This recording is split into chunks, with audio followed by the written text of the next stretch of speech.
ओम शांति। 27/2/21 की साकार वाणी। बाबा बोले, मीठे बच्चे, बाप आए हैं तुम्हें रावण राज्य से लिबरेट कर सदगति देने, नरकवासियों को स्वर्गवासी बनाने। प्रश्न, बाप ने तुम भारतवासी बच्चों को कौन सी स्मृति दिलाई है? उत्तर, हे भारतवासी बच्चे, तुम स्वर्गवासी थे। आज से 5000 वर्ष पहले भारत स्वर्ग था। हीरे सोने के महल थे। तुम सारे विश्व के मालिक थे। धरती आसमान सब तुम्हारे थे। भारत शिव बाबा का स्थापन किया हुआ शिवालय था। वहां पवित्रता थी। अब फिर से ऐसा भारत बनने वाला है। गीत, नयनहीन को राह दिखाओ प्रभु। ओम शांति। मीठे मीठे रूहानी बच्चों, आत्माओं ने ये गीत सुना। किसने कहा?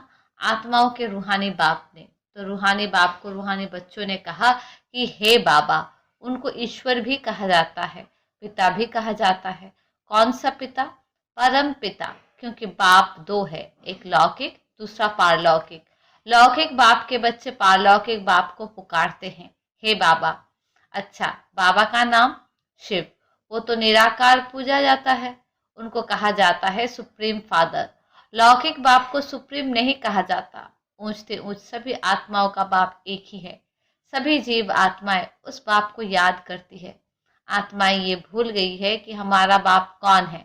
पुकारते हैं, ओ गॉड फादर, हम नयनहीन को नयन दो, तो हम अपने बाप को पहचाने। भक्ति मार्ग की ठोकरों से छुड़ाओ। सदगति के लिए तीसरा नेत्र लेने लिए, बाप से मिलने लिए पुकारते हैं, क्योंकि बाप ही कल्प कल्प भारत में आकर भारत को स्वर्ग बनाते हैं। अभी कलयुग है। कलयुग के बाद सतयुग आना है। यह है पुरुषोत्तम संगम युग। बेहद का बाप आकर जो पतित भ्रष्टाचारी बन गए हैं, उन्हों को पुरुषोत्तम बनाते हैं। ये लक्ष्मी नारायण पुरुषोत्तम भारत में थे। लक्ष्मी नारायण की डिनेस्टी का राज्य था। आज से 5000 वर्ष पहले सतयुग में श्री लक्ष्मी नारायण का राज्य था। ये बच्चों को स्मृति दिलाते हैं, तुम भारतवासी आज से 5000 वर्ष पहले स्वर्गवासी थे। अब तो सब नरकवासी है।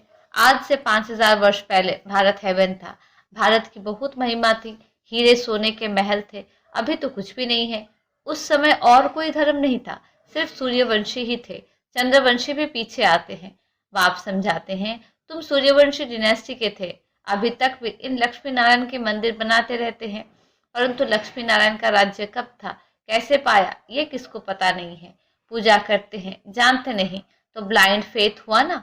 शिव की, लक्ष्मी नारायण की पूजा करते हैं, बायोग्राफी को भी नहीं जानते। अभी भारतवासी खुद कहते हैं, हम पति थे, हम पतितों को पावन बनाने वाला बाबा आओ, आकर हमको दुख से, रावण राज्य से लिबरेट करो। बाप ही आकर सबको लिबरेट करते हैं। बच्चे जानते हैं, सतयुग में बरोबर एक राज्य था। बापू जी भी कहते थे कि हमको फिर से राम राज्य चाहिए। गृहस्थ धर्म जो पतित बन गया है, सो पावन चाहिए। स्वर्गवासी बनने चाहते हैं। अभी नरकवासियों का क्या हाल है, देख रहे हो ना। इसको कहा जाता है हेल, डेविल वर्ल्ड। यही भारत डीटी वर्ल्ड था। बाप बैठ समझाते हैं, तुमने 84 जन्म लिए हैं, न कि 84 लाख। बाप समझाते हैं, तुम असुल शांति धाम के रहने वाले हो। तुम यहाँ पाठ बजाने आए हो। 84 जन्मों का पाठ बजाया है। पुनर्जन्म तो जरूर लेना पड़े ना। पुनर्जन्म 84 होते हैं। अब बेहद का बाप आए हैं तुम बच्चों को बेहद का वर्षा देने। बाप तुम बच्चों आत्माओं से बात कर रहे हैं, और सत्संगों में मनुष्य मनुष्य को भक्ति मार्ग की बातें सुनाते हैं। आधा कल्प भारत जब स्वर्ग था तो एक भी पतित नहीं था। इस समय एक भी पावन नहीं। ये है ही पतित दुनिया। गीता में कृष्ण भगवानुवाच लिख दिया है। उसने तो गीता सुनाई नहीं। ये लोग अपने धर्म शास्त्र को भी नहीं जानते, अपने धर्म को ही भूल गए हैं। हिंदू कोई धर्म नहीं है। धर्म मुख्य है चार।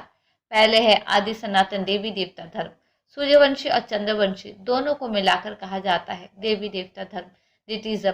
वहां दुख का नाम नहीं था। 21 जन्म तो तुम सुखधाम में थे। फिर रावण राज्य, भक्ति मार्ग शुरू होता है। भक्ति मार्ग है ही नीचे उतरने का। भक्ति है रात, ज्ञान है दिन। अभी है घोर अंधियारी रात। शिव जयंती और शिवरात्रि दोनों अक्षर आते हैं। शिव बाबा कब आते हैं? जब रात्रि होती है। भारतवासी घोर अंधियारे में आ जाते हैं, तब बाप आते हैं। कुड़ियों की पूजा करते रहते हैं, एक की भी बायोग्राफी नहीं जानते। ये भक्ति मार्ग के शास्त्र भी बनने ही है।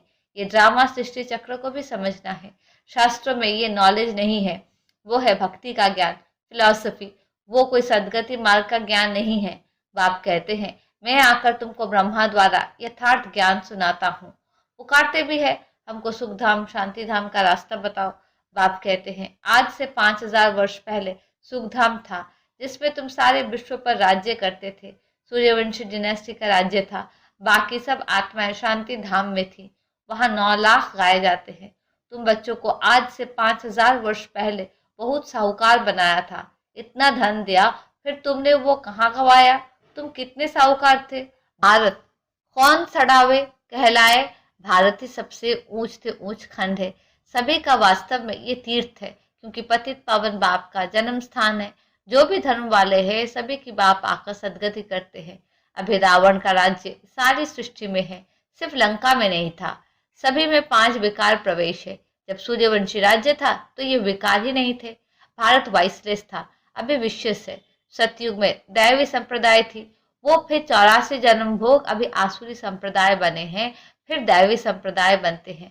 भारत बहुत साहूकार था, अब गरीब बना है, इसलिए भीख मांग रहे हैं। बाप कहते हैं, तुम कितने साहूकार थे, तुम्हारे जैसा सुख किसको भी मिल नहीं सकता। तुम सारे विश्व के मालिक थे, धरती आसमान सब तुम्हारे थे। बाप स्मृति दिलाते हैं, भारत शिव बाबा का स्थापन किया हुआ शिवालय था, वह पवित्रता थी। उस नई दुनिया में देवी देवताएं राज्य करते थे। भारतवासी तो ये भी नहीं जानते कि राधे कृष्ण का आपस में क्या संबंध है। दोनों अलग अलग राजधानी के थे, फिर स्वयंवर के बाद लक्ष्मी नारायण बने हैं। ये ज्ञान कोई मनुष्य में नहीं है, परमपिता परमात्मा ही ज्ञान का सागर है। वही तुम्हें ये रूहानी ज्ञान देते हैं। ये स्पिरिचुअल नॉलेज सिर्फ एक बाप ही दे सकते हैं। अब बाप कहते हैं, आत्माभिमानी बनो, मुझ अपने परमपिता परमात्मा शिव को याद करो। याद से ही सत्व प्रधान बनेंगे। तुम यहाँ आते ही हो मनुष्य से देवता अथवा पतित से पावन बनने। अभी ये है रावण राज्य। भक्ति मार्ग में रावण राज्य शुरू होता है। रावण ने कोई एक सीता को नहीं चुराया है। तुम सब भक्ति करने वाले रावण के चंबे में हो। सारी सृष्टि 5 विकारों रूपी रावण की कैद में है। सभी शोक वाटिका में दुखी है। बाप आकर सबको लिबरेट करते हैं। अब बाप फिर से स्वर्ग बना रहे हैं। ऐसे नहीं कि अभी जिनको धन बहुत है उस स्वर्ग में है, नहीं, अभी है ही नर्क। सभी पतित है, इसलिए गंगा में जाकर स्नान करते हैं। समझते हैं गंगा पतित पावनी है, परंतु पावन तो कोई बनते नहीं है। पतित पावन तो बाप को ही कहा जाता है, ना कि नदियों को। ये सब है भक्ति मार्ग। बाप ही ये बातें आकर समझाते हैं। अब तुम ये तो जानते हो, एक है लौकिक बाप, दूसरा फिर प्रजापिता ब्रह्मा है अलौकिक बाप, और वो पारलौकिक बाप। 3 बाप है। शिव बाबा प्रजापिता ब्रह्मा द्वारा ब्राह्मण धर्म स्थापन करते हैं। ब्राह्मणों को देवता बनाने के लिए राजयोग सिखलाते हैं। एक ही बार बाप आकर आत्माओं को राजयोग सिखलाते हैं। आत्माएं पुनर्जन्म लेती है। आत्मा ही कहती है, मैं एक शरीर छोड़ दूसरा लेती हूँ। बाप कहते हैं, अपने को आत्मा समझ मुझ बाप को याद करो तो तुम पावन बनेंगे। कोई भी देहधारी को याद नहीं करो। अभी ये है मृत्यु लोक का अंत, अमर लोक की स्थापना हो रही है। बाकी सब अनेक धर्म खलास हो जाएंगे। सतयुग में एक ही देवता धर्म था, फिर त्रेता में चंद्रवंशी राम सीता। तुम बच्चों को सारे चक्र की याद दिलाते हैं। शांति धाम सुख धाम की स्थापना करते ही है बाप। मनुष्य को सदगति दे नहीं सकते। वो सब है भक्ति मार्ग के गुरु। भक्ति मार्ग में मनुष्य अनेक प्रकार के चित्र बनाए पूजा कर फिर जाकर कहते हैं डूब जा डूब जा। बहुत पूजा करते, खिलाते पिलाते, अब खाते तो ब्राह्मण लोग हैं। इसको कहा जाता है गुड़ियों की पूजा। कितनी अंधश्रद्धा है, अब उन्हों को कौन समझाए। बाप कहते हैं, अभी तुम हो ईश्वरीय संतान, तुम अभी बाप से राजयोग सीख रहे हो। ये राजधानी स्थापन हो रही है। प्रजा तो बहुत बनी है, कोटों में कोई राजा बनते हैं। सतयुग को कहा जाता है फूलों का बगीचा, अभी है कांटों का जंगल। अभी रावण राज्य बदल रहा है, ये विनाश होना ही है। ये नॉलेज अभी सिर्फ तुम ब्राह्मणों को मिलती है। लक्ष्मी नारायण को भी ये ज्ञान नहीं रहता। ये ज्ञान प्राय लोप हो जाता है। भक्ति मार्ग में कोई भी बाप को जानते ही नहीं। बाप ही रचता है। ब्रह्मा विष्णु शंकर भी रचना है। परम पिता परमात्मा सर्वव्यापी कहने से सब बाप हो जाते। वर्षे का हक नहीं रहता। बाप तो आकर सभी बच्चों को वर्षा देते हैं। सर्व का सदगति दाता एक ही बाप है, ये भी समझाया है। 84 जन्म वो लेते हैं जो पहले पहले सतयुग में आते हैं। कृष्ण लोग के जन्म कितने होंगे करके 40 जन्म होंगे, ये हिसाब निकाला जाता है। एक भगवान को ढूंढने के लिए कितने धक्के खाते हैं। अभी तुम धक्के नहीं खाएंगे, तुमको सिर्फ एक बाप को याद करना है। यह है याद की यात्रा, यह है पतित पावन गॉड फादरली यूनिवर्सिटी। तुम्हारी आत्मा पढ़ती है। साधु संत फिर कह देते आत्मा निर्लेप है। अरे, आत्मा को ही कर्म अनुसार दूसरा जन्म लेना पड़ता है। आत्मा ही अच्छा व बुरा काम करती है। इस समय तुम्हारा कर्म विकर्म होता है। सतयुग में कर्म अकर्म होते हैं, वहां विकर्म होता नहीं। वो है पुण्य आत्माओं की दुनिया। ये सब समझने और समझाने की बातें हैं। अच्छा, मीठे मीठे सिकिलदे बच्चों प्रति। अच्छा, मीठे मीठे सिकिलदे नंबरवार पुरुषार्थ अनुसार कांटे से फूल बनने वाले बच्चों प्रति माता पिता बाप दादा का याद प्यार और गुड मॉर्निंग। रूहानी बाप की रूहानी बच्चों को नमस्ते। हम रूहानी बच्चों की रूहानी बाप को नमस्ते नमस्ते नमस्ते। धारणा के लिए मुख्य सार। पहली पॉइंट, कांटे से फूल बनने, फूलों का बगीचा सतयुग स्थापन करने की सेवा करनी है। कोई भी बुरा कर्म नहीं करना है। दूसरी पॉइंट, रूहानी ज्ञान जो बाप से सुना है वही सबको सुनाना है। आत्म अभिमानी बनने की मेहनत करनी है। एक बाप को ही याद करना है, किसी देहधारी को नहीं। वरदान, सदा अपने रॉयल कुल की स्मृति द्वारा ऊंची स्टेज पर रहने वाले गुण मुहूर्त भव।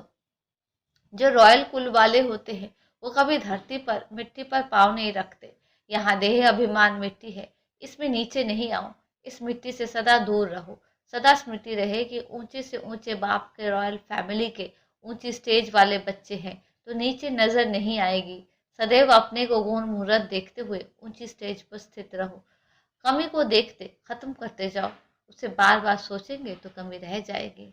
स्लोगन, रॉयल वो है जो अपने हर्षित मुख द्वारा प्योरिटी की रॉयल्टी का अनुभव कराए।